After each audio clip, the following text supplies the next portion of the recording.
আসসালামু আলাইকুম everyone, welcome to my new blog. আজকে আমি জলপাইয়ের আচার বানাবো।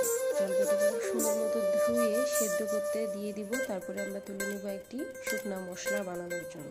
শুকনো মশলাকে খুব ছাড়িয়ে সুন্দরভাবে আমরা পরিষ্কার করে নিয়ে এবার এটাকে ভেজে নেব।